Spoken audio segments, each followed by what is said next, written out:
Halo, Assalamualaikum warahmatullahi wabarakatuh. Apa kabar sobat daring semuanya?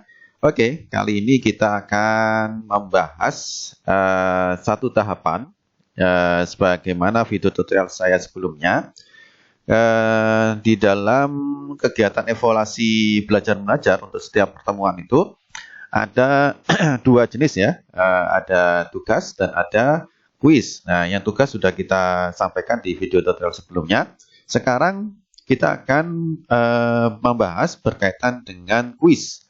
Nah, untuk kuis ini, sebagaimana saya sampaikan sebelumnya di video-video saya sebelumnya juga, silakan nanti cek di channel saya. Ya, karena itu silakan di subscribe ya channel saya supaya nanti Bapak-Ibu sekalian bisa mendapatkan update informasi tentang e-learning, gitu ya.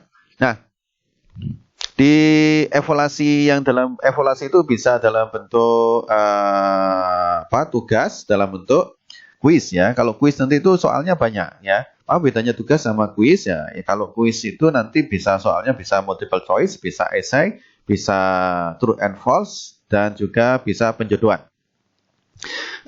Karena itu untuk kuis ini kita langkah awal pertama ketika kita mau membuat kuis itu adalah kita harus menyiapkan soal ya, bank soal ya. Jadi harus kita bank soal. Apalagi kalau misalkan Bapak-Ibu sekalian bekerja secara tim ya, ada tim teaching ya, ada tim pengajarannya ya. Maka nanti itu bisa istilahnya iuran soal gitu ya. Iuran soal iuran soal dari setiap dosen. Nanti untuk setiap terserah dosen nanti tergantung pada koordinator mata kuliah yang akan berbagi. Yang penting ada kontribusi dari masing-masing dosen. Nah, itu sistemnya adalah istilahnya itu saling menyumbang soal ya, sumbangan soal ya, bukannya sumbangan laku saja atau sumbangan dana, tapi ada sumbangan soal untuk tiap dosen. Nah, untuk bekerja di dalam tim yang besar untuk soal tadi itu, maka kita menggunakan fasilitas yaitu yang namanya fasilitas bank soal. Nah, di mana fasilitas bank soal itu? Itu adalah di sini ya, sama ya. Jadi yang paling banyak nanti di menu administrasi ini yang paling banyak dipakai sekalian. Jadi nanti di bank soal ini ada question bank ya. Kita klik ya question bank. Nah, kita klik. Ini ada langsung kita masuk di dalam halaman question bank. Jadi apa gunanya question bank? Question bank ini adalah tempat kita untuk menabung menabung lah, istilahnya bahasa saya itu paling adalah menabung soal gitu ya. Kenapa saya katakan menabung soal? Karena di sini ada tempat kita menyimpan soal memang. Nah, nanti di sini itu akan ada banyak soal-soal yang kita simpan. Artinya apa? Kita bisa membuat satu kali soal seumur hidup, ya itu nanti bisa dipakai berkali-kali, gitu ya. Setiap kali mau kita butuhkan itu bisa kita pakai. Nah, itu jadi sama seperti mirip orang menabung uang, gitu ya, di bank. Kalau butuh sesuatu ya dipakai, gitu ya. Kalau tidak pernah menabung, lalu bagaimana cara kita untuk bisa mendapatkan soal? Nah, karena itu harus ditabung dulu. Ya, soalnya harus ditabung dulu. Nah, caranya karena kita mungkin tidak bisa bekerja sendiri ya, karena banyak mata kuliah itu kan banyak dikelola oleh banyak dosen. Maka nanti kalau Bapak-Ibu sekalian sebagai koordinator mata kuliah atau yang disebut dengan penanggung jawab mata kuliah atau PJMK, maka nanti Bapak-Ibu sekalian langkah-langkahnya dalam memanfaatkan question bank ini ya, dalam question bank ini tadi manfaatkanlah question bank ini. Nanti untuk semua caranya adalah begini Bapak sekalian untuk question bank ya. Saya ulangi. Jadi nanti Bapak sekalian masuk ke ke kelas yang mau dipilih. Jadi sekali lagi dalam sistem kita di sini adalah memakai kelas acuan. Jadi jadikan satu kelas acuan ya, kelas acuan yang nanti itu akan di copy paste ke kelas-kelas lainnya. Jadi maksudnya adalah kalau misalkan Bapak sekalian mengajar ada 5 kelas, jadi cukup satu kelas saja menjadi kelas acuan. Nanti 4 kelas yang lainnya itu bisa di copy paste dari kelas acuan. Nanti saya tunjukkan itu caranya. Nah, sekarang karena itulah kenapa untuk masalah question bank ini, maka Bapak sekalian manfaatkan satu mata kuliah ya, satu kelas yang dijadikan acuan. Misalkan tadi saya mengambil kelasnya adalah kelas kuliah kerja nyata ini ya. Ini saya jadikan sebagai acuan untuk nanti saya duplikasi soalnya itu ke kelas yang lain. Tidak hanya soal saja, tapi semua settingan ini bisa kita duplikasi ke mana, ke kelas-kelas yang lainnya gitu ya. Nanti saya tunjukkan caranya. Nah, kita tadi ya bekerja dengan banyak orang, kemudian kita sebagai PJMK misalkan, maka kita bisa memanfaatkan question bank tadi ya. Jadi di menu administrasi ini kita masuk ke question bank ini ya. Jadi pertama sepakati dulu Bapak sekalian sepakati dulu mata kuliah kelas mana yang mau jadikan tempat untuk menabung soal gitu ya. Sepakati dulu. Nah, kalau sudah disepakati maka yang berikutnya adalah kita memanfaatkan question bank ini. Caranya kita harus sama kalau di bank ya. Di bank itu kan orang datang untuk bikin akun untuk menabung ya. Sama. Kita di sini kita buatkan dulu akunnya. Ya. Kita buat dulu akun untuk menabung soalnya. Caranya di mana untuk membuat akun, misalnya akun untuk menabung. Jadi semua orang nanti menabungnya ke situ gitu loh. Siapapun yang mengakses ini ke situ gitu nabungnya. Jadi share crowdfunding gitu ya. Kumpulan dana gitu ya. Nah, itu di mana? Itu kita tambahkan di sini. Mana itu di kategoris ya, di kategoris ya. Jadi ini kita sudah masuk ke Swine Bank, kita masuk di kategoris ini. Ya, kategorisnya kita klik. Ya. Nah, kalau kategoris sudah kita klik ini, maka ini ada add kategori. Ya, add kategori ya. Add kategori.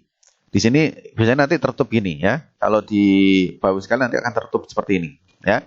Nah, tinggal kita add kategori saja di sini ya. Add kategori. Ya. Kita add kategori. Oke, ya ini ya. Nah, kita kasih nama. Ya, sama kalau kita nabung di bank kan harus kasih nomor rekening, nama gitu ya, supaya nanti kalau orang mau transfer, mau mengirim dananya itu kan ada jelas itu. Ini sama, kita bikin akunnya dulu ya, akunnya dulu. Misalkan soal apa? Misalkannya soal UTS misalkan begitu. Soal latihan soal. Latihan soal gitu ya. Latihan soal. Kita sebut latihan soal. Ya, latihan soal. Nah, ini bisa kita kasih informasi gitu ya. Misalkan ke informasinya begini, para dosen mohon dimasukkan ya sumbangan soalnya, misalkan ya, sumbangan soalnya untuk latihan tiap tatap muka. Ya, begitu ya. Latihan tatap muka, begitu ya. Nah, setelah itu ini tidak perlu, yang lain tidak perlu ya. Kita blok saja supaya lebih kelihatan. Misalkan ya saya suka ngeblok sih, gitu ya. Kalau Bapak sekalian tidak suka blok ya tidak apa-apa, gitu ya. Ini suka-suka aja. Yang penting dikasih nama, gitu ya. Terus kemudian ini mau dikasih, ini nanti bisa ini parentnya. Parentnya itu misalnya akun besarnya, gitu ya. Kita bisa ini kita ganti juga boleh atau itu dibiarkan juga tidak apa-apa. Ini aja masalah masalah itu ya, misalkan gini loh, kita nyimpan file itu ada folder, ada nama foldernya. Di dalam folder itu sendiri itu ada ada subfolder. Di dalam subfolder ada subfolder, nah, seperti itulah gitu ya. Ini adalah foldernya di kuliah kerja nyata, subfoldernya adalah latihan soal gitu ya. Nah, nanti kita lihat gini ya. Ini nanti setelah itu kita add saja, add kategori. Nah, ini kan sudah hilang. Kalau sudah hilang itu berarti sudah tersimpan. Cara ngeceknya apa? Kategori kita sudah terbentuk tadi, itu sudah disimpan, kita ada di sini. Setelah kategoris ada question bank, questionnya ini kita klik. Nah, kita lihat ya. Di kategorinya di sini ya, kategorinya. Nah, muncul di latihan soal. Ya. Ini maksudnya adalah ini seperti folder Bapak sekalian ya, seperti folder gitu ya. Ini foldernya ini kan ada foldernya, ini folder utamanya ini kuliah kerja nyata, ini ada subfolder latihan soal, ada uji coba. Ini sama seperti kita menyimpan file di komputer ya, di folder kita itu kan ada kita ngasih banyak nama tempat-tempat gitu. Itu kan seperti akun kita ya, gitu ya. Nah, kalau sudah kita mau membuat soal ya, menabung ya. Jadi kalau misalkan nanti ada dosen yang mau menabung, saya mau nabung ya. menabung soal ya, mau iuran soalnya saya tabung di rekeningnya bank soal gitu ya. Maka nanti dicari di sini select kategorinya dulu ya. Select kategori, ya dicari. Oh ini saya tadi sudah sepakati, tolong dimasukkan di latihan soal gitu ya. Maka diklik ini. Nah, diklik ini. Kemudian apa yang dilakukan? Setelah itu, setelah diklik kategorinya, maka kita klik ini. Ini kalau ini ya, coba ini ya. Kalau Bapak sekali ini ada default genap skripsi. Ini folder genap skripsi. Ini ada 8, itu berarti ada 8 soal.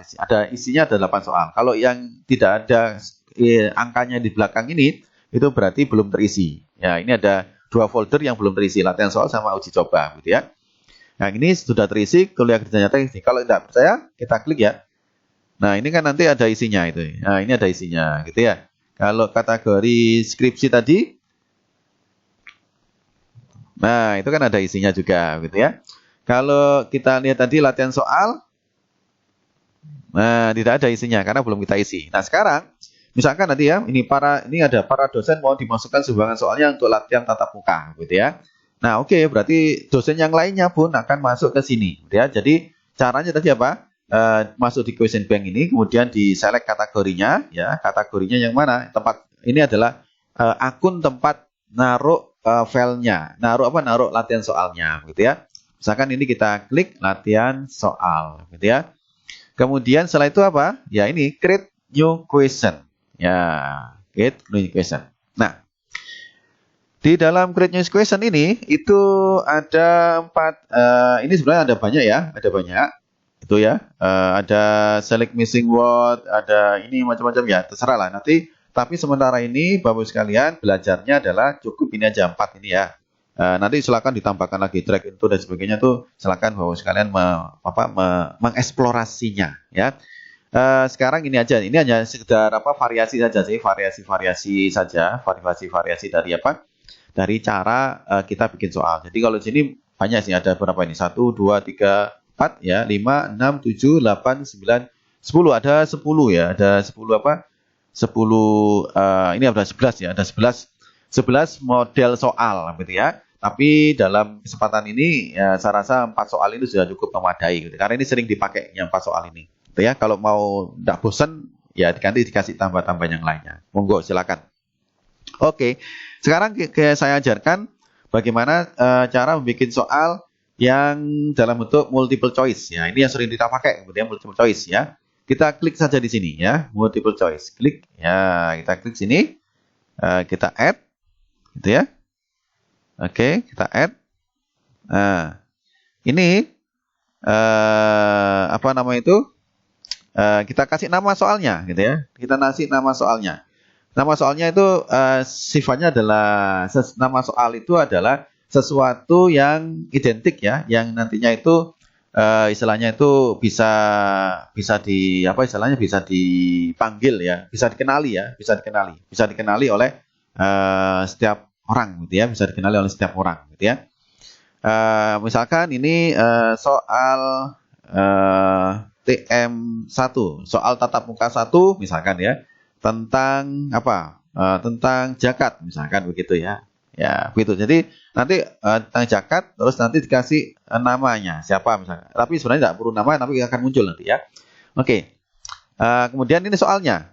Misalkan sebutkan rukun zakat misalkan gitu ya. Nah, ini soalnya. Kita tulis di sini soalnya. Ya, soalnya kita tulis di sini. Kemudian setelah itu kita setelah itu nah ini sudah di shuffle ini ya. Ini kalau jawabannya misalkan ABC, A besar, ini pilihan Bapak sekalian ya. Silakan. Ini defaultnya nih, tak usah disetting juga apa-apa gitu ya. Nah, ini dijawab pilihan-pilihan ya. Pilihan 1, pilihan 2, pilihan 3. Nah, misalkan tadi rukun zakat ada ijab misalkan ya. Terus ada, kita tulis dulu jawaban-jawabannya. Ada qabul gitu ya. Maksudnya ini adalah jawaban-jawaban jawaban-jawaban yang pilihan-pilihan tadi ya. Beras ya. Sini coba aja ya. Ini enggak usah ya. Nah, nanti apa namanya itu, dari sini itu nanti kita pilih mana jawabannya benar. Ya, misalkan jawabannya benar itu adalah yang pilihan pertama ini misalkan. Maka ini kita ganti dari nun ini menjadi 100. Ya, jadi ini yang 100 ini yang apa namanya itu yang akan menjadi jawaban benarnya, gitu ya. Oke, setelah itu sudah selesai. Kita save and sync. Ya, oke. Ya, kita save and sync. Ya, kita save.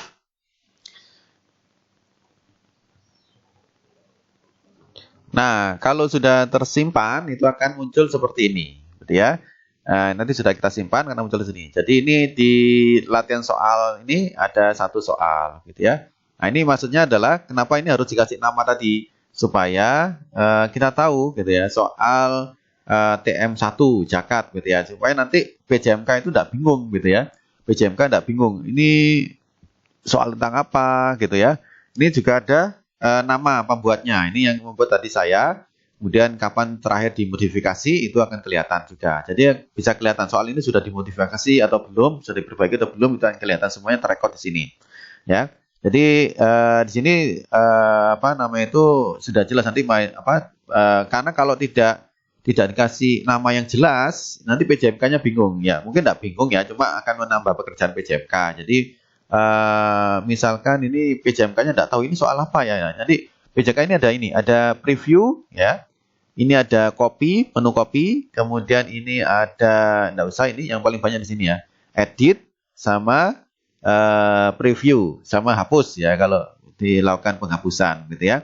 Jadi maksudnya di sini adalah edit, kita bisa mengedit soal ini kalau kita mau melakukan editing soal, lagi soalnya sudah dibuat kok kita preview ya. Misalkan kita preview soalnya seperti apa.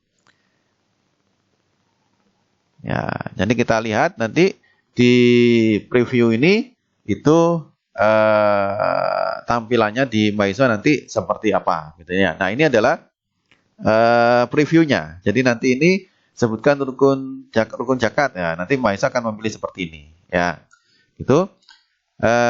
Kalau misalkan nanti kita cek ternyata kok enggak enak ya soalnya seperti ini ya, kita bisa melakukan editing, gitu ya. Ini kalau sudah kita tutup saja, kita close pakai yang ini, kita close saja. Nah, kita mau ngedit ternyata soal itu tadi kurang bagus ya. Coba saya edit aja deh. Ya, diedit. Diklik yang ada gambar roda bergerigi ini ya, diklik. Ya, ini akan muncul editing ya. Kita edit apa misalkan ya. Kalau sudah selesai diedit ya, oke, apa jawabannya yang perlu ditambahkan atau soalnya ini perlu dikasih, misalkan ini saya kasih begini gitu ya, biar kelihatan, misalkan begitu aja ya. Ini contoh kalau kita mau mengedit soal. Kemudian kita save and sync, gitu ya. Kita save and sync.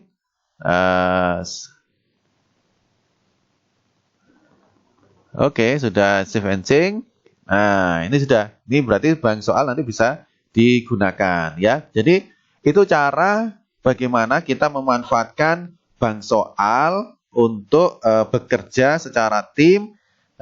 Jadi masing-masing tim nanti itu bisa bisa memanfaatkan bank soal ini untuk menyimpan file-file latihan soal tadi. Ya, oke, nanti saya jelaskan lebih lanjut tentang bagaimana penggunaan manfaat bank soal ini untuk ketika men-setting kuis atau ujian, gitu ya. Baik, selamat mencoba. Semoga bermanfaat untuk bagaimana cara memanfaatkan bank soal ini. Sekian, terima kasih. Wassalamualaikum warahmatullahi wabarakatuh.